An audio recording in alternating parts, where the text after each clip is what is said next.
Hello everybody and welcome back into the shop. Glad you stopped by today, and we're going to talk about some basic bass lures and how to fish them.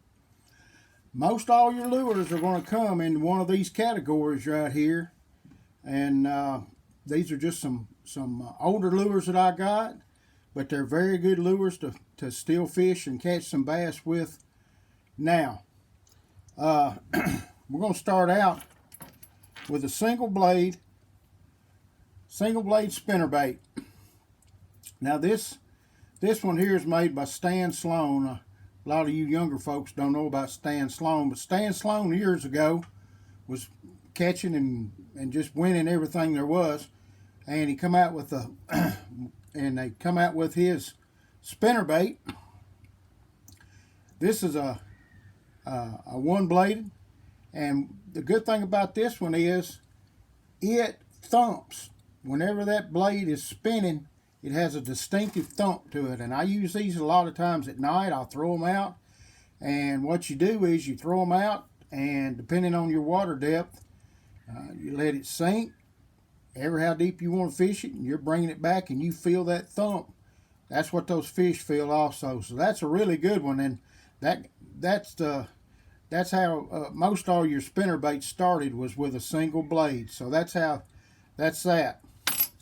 My next one is an all-time favorite. It's an older lure that pretty much your top waters are based after, especially your walking lures of late. That's a jitterbug. Old-fashioned, old-school jitterbug.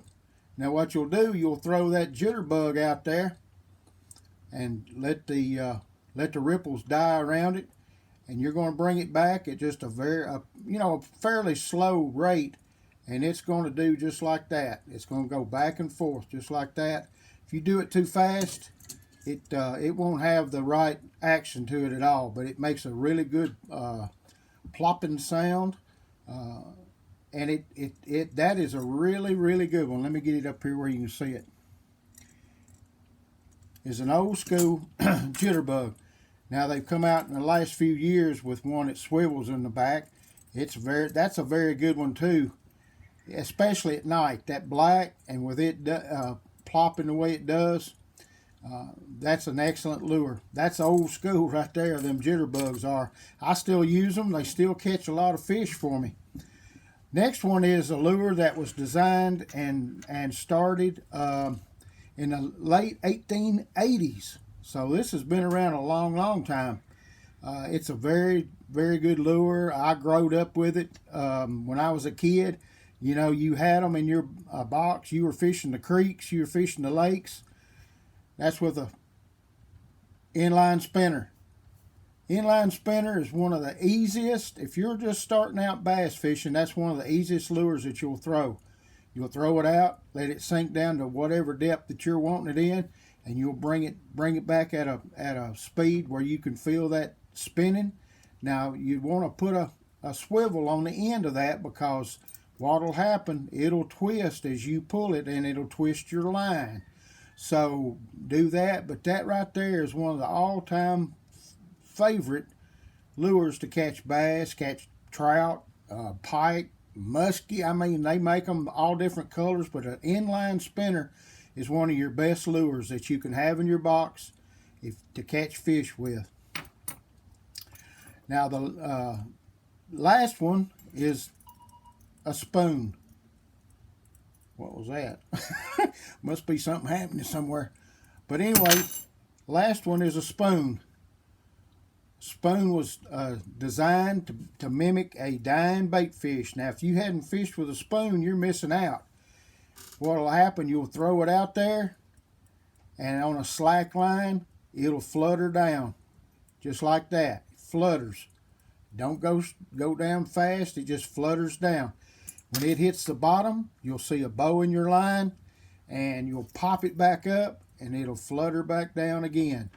Now, in the last few years, they've been designing these and getting a lot bigger ones. There's some up 9-10 inches on these spoons, but that is a wonderful lure. You can cast it out, or you can drop it right off the side of the boat, let it sink down. Of course, it's going to it's going to flutter down, and you can watch your line. And most of the time, that fish will hit it whenever it's fluttering down. So once it goes down, maybe you want to stop it, but you want to pop it back up, and that's the action that you'll get right there on a spoon. Spoon is a wonderful, wonderful lure if you want to mimic a dying bait fish. That's it right there.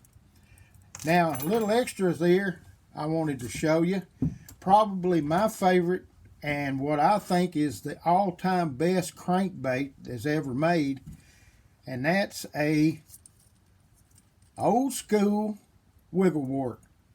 You don't see them like this very often. You don't find them manufactured now. They're manufactured by somebody else. But these these are old school original wiggle warts. You can see how they're designed, what the colors are. Here a few years ago, everybody was wanting a wiggle wart. Well, I've had these since I was about 7 years old, and so these are pretty dang old. At least 50 something years old, because I'm 62. But anyway, I've had these since I was a kid. I fished them in the creeks, fished them in the lakes, and if you want the all-time best crankbait, in my opinion, spring of the year, you can't beat a wiggle wart. So those are just some of the, and also what you'll do, you'll throw that wiggle wart out there, and he'll come down, and he'll dig down on the bottom, just like that right there. He'll dig. You can stop him. If you feel him hit a rock and it bounces off that rock, that's most of the time when you'll get a good bite. But if you see an old school wiggle wart, the markings will be under the bill, just like this one right here. Let me see if I can get it to show up. I don't know if you can see it or not, but right here it says wiggle wart. That's how you can tell if it's old school, if it's original wiggle wart. So that's my video for the day. I'm glad you guys stopped by. Subscribe to the channel, and I appreciate it. Like this video. Like I said, subscribe, and we'll have some more content for you. Just hope everybody has a great day and a great Christmas coming up. Thanks a lot.